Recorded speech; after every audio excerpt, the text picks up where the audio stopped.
சிவகாமியின் சபதம். பாகம் 2. காஞ்சி முற்றுகை.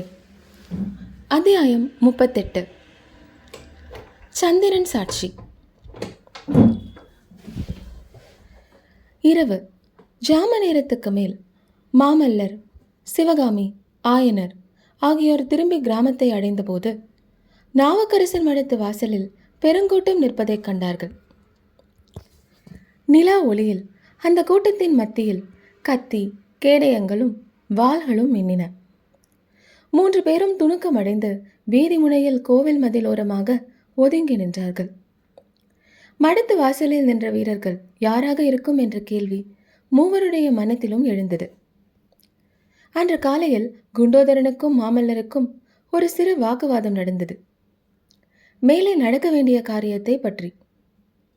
வராக நதியில் வெள்ளம் வடிந்து விட்டதால் பானை தெப்பம் ஒன்றை கட்டி அதில் தம்மை வராக நதிக்கு அக்கறையில் கொண்டு போய் விட்டுவிட்டு குண்டோதரன் திரும்பி வந்துவிட வேண்டும் என்றும், தாம் அங்கிருந்த காஞ்சிக்கு போய் விடுவதென்றும், குண்டோதரன் ஆயனருக்கும் சிவகாமிக்கும் துணையாக மண்டபப்பட்டு கிராமத்திலேயே சில காலம் இருக்க வேண்டும் என்றும் மாமல்லர் சொன்னார்.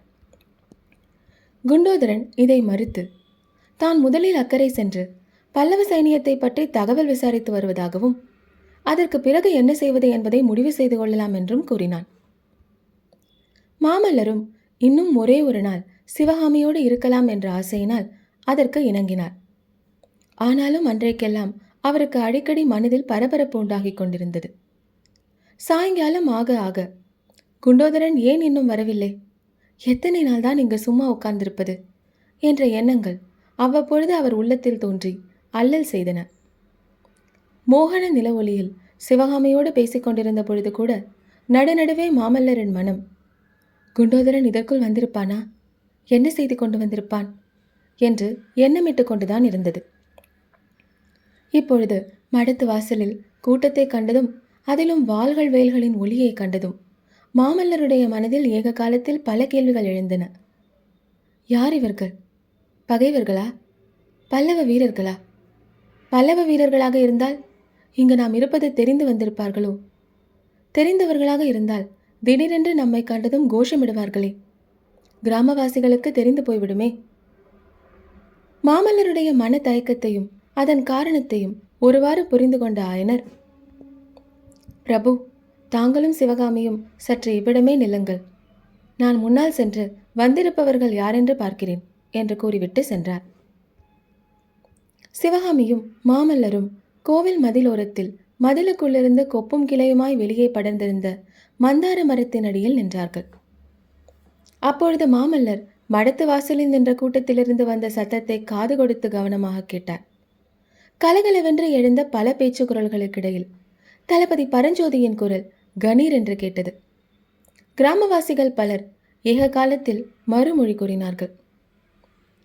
அந்த பல குரல்களோடு சுகபிரம்ம முனிவரும் சேர்ந்து மாமல்லா, மாமல்லா என்று கீச்சு குரலில் கூவிய சத்தம் எழுந்தது.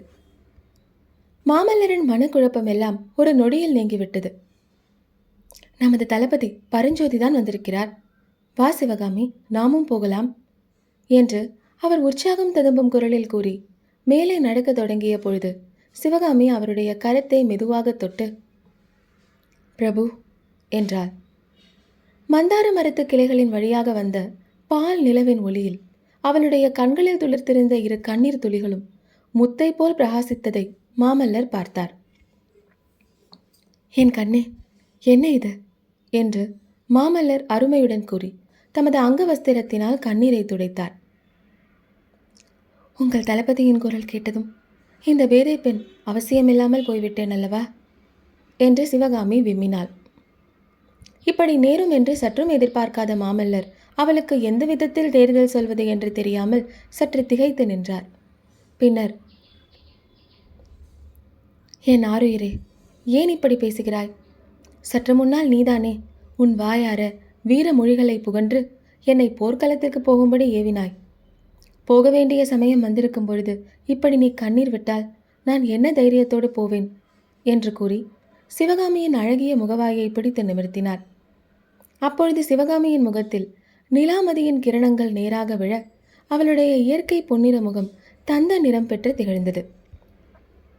சிவகாமி அவருடைய கரத்தை தன் முகவாயிலிருந்து எடுத்து தன் கண்களில் சேர்த்து கண்ணீரால் நனைத்த வண்ணம், இந்த பேதை நெஞ்சம் ஏனோ காரணமில்லாத பீதி கொண்டிருக்கிறது.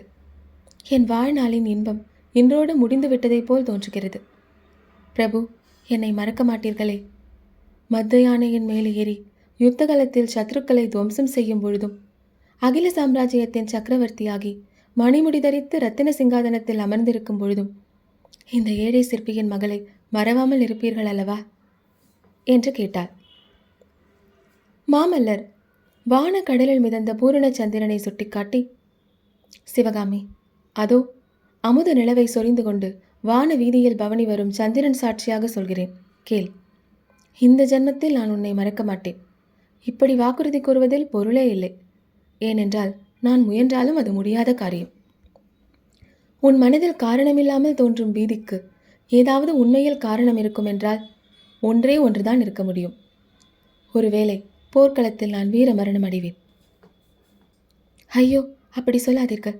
ஒரு நாளும் அப்படி நேராது என்று விம்மலோடு உரத்து கூறினாள் சிவகாமி. மாமல்லர் சொன்னார், அப்படி நேரவில்லை என்றால் உன்னை நான் மறப்பது என்ற பேச்சுக்கே இடமில்லை. யுத்தமெல்லாம் முடிந்து இந்த பரந்த பல்லவ சாம்ராஜ்யத்துக்கு சக்கரவர்த்தியாகி நான் ரத்தின சிங்காதனத்தில் வீற்றிருக்கும் காலம் வரும்பொழுது நீயும் என் அருகிலேதான் வீற்றிருப்பாய். ஆனால் போர்க்களத்துக்கு போகும்பொழுது வெற்றி அல்லது வீர மரணத்தை எதிர்பார்த்துதான் போக வேண்டும். நான் போர்க்களத்தில் உயிர் துறக்க நேர்ந்தால்தான் என்ன சிவகாமி? எதற்காக கவலைப்பட வேண்டும்? இந்த ஒரு பிறப்போடு நம் காதல் முடிந்து விட்டதா? ஒரு நாளும் இல்லை. போர்க்களத்தில் உயிர் போகும்பொழுது எனக்கு நினைவிருந்தால் பிறை சூடும் பெருமானை தியானித்து இந்த புண்ணிய பாரத பூமியிலே பாலாரும் பெண்ணையும் காவிரியும் அமுத பிரவாகமாக பெருகும் தமிழகத்திலே மீண்டும் வந்து பிறக்கும் வரம் தாருங்கள் என்று கேட்பேன். அப்படியே இந்த தமிழகத்தில் பிறந்து ஊரூராக அலைந்து திரிவேன். பூர்வ ஜென்மங்களில் நான் காதலித்த சௌந்தரிய வடிவத்தை, மோகன உருவத்தை, ஜீவனுள்ள தங்க விக்கிரகத்தை தேடிக்கொண்டு அலைவேன். இம்மாதிரி கார்த்திகை மாதத்து தாவல்யமான நில ஒளியில் உன்னை மீண்டும் காண்பேன். கண்டதும் தெரிந்து கொள்வேன் நீதான் என்று. இந்த பெண்ணின் முகத்திலே ததும்பும் சௌந்தரியம் இவளுக்கு சொந்தமானதில்லை.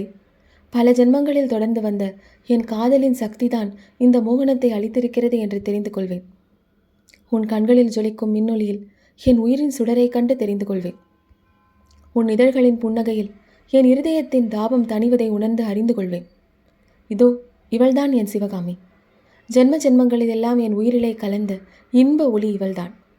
சரத்கால சந்திரனின் மோகன நிலவில் நான் பார்த்து பார்த்து மகிழ்ந்த சௌந்தரிய வதனம் இதுதான். இந்த கருங்குவளை கண்களில்தான் என்னுடைய விழிகளாகிய வண்டுகள் ஓயாது மொய்த்து மது அருந்தி மயங்கின. எல்லாமே தெரிந்து தெளிவேன். சிவகாமி, வாக்குறுதி போதுமா? திருப்தி அடைந்தாயா? மாமல்லரின் கவி இருதயத்திலிருந்து பிரவாகமாக பொழிந்த அமுத சொற்கள் சிவகாமியை திக்குமுக்காடச் செய்தன. அவளுடைய தேகம் சிலிர்த்தது. புலகாங்கிதம் உண்டாயிற்று. தரையில் மிதக்கிறோமா வானவெளியில் மிதக்கிறோமா என்று தெரியாத நிலையை அவள் அடைந்தாள். திடீரென்ற கலகலத்துவனியையும் அதோ மாமல்லர், அதோ பல்லவகுமாரர் என்ற குரல்களையும், மாமல்ல பல்லவேந்திரர் வாழ்க வாழ்க வாழ்க என்ற கோஷங்களையும் கேட்டு சிவகாமி சுயப்பிரஜை அடைந்தாள். எனக்கு திருப்திதான். ஜனங்கள் இங்கு வருவதற்குள் தாங்கள் முன்னால் செல்லுங்கள் என்று கூறினாள்.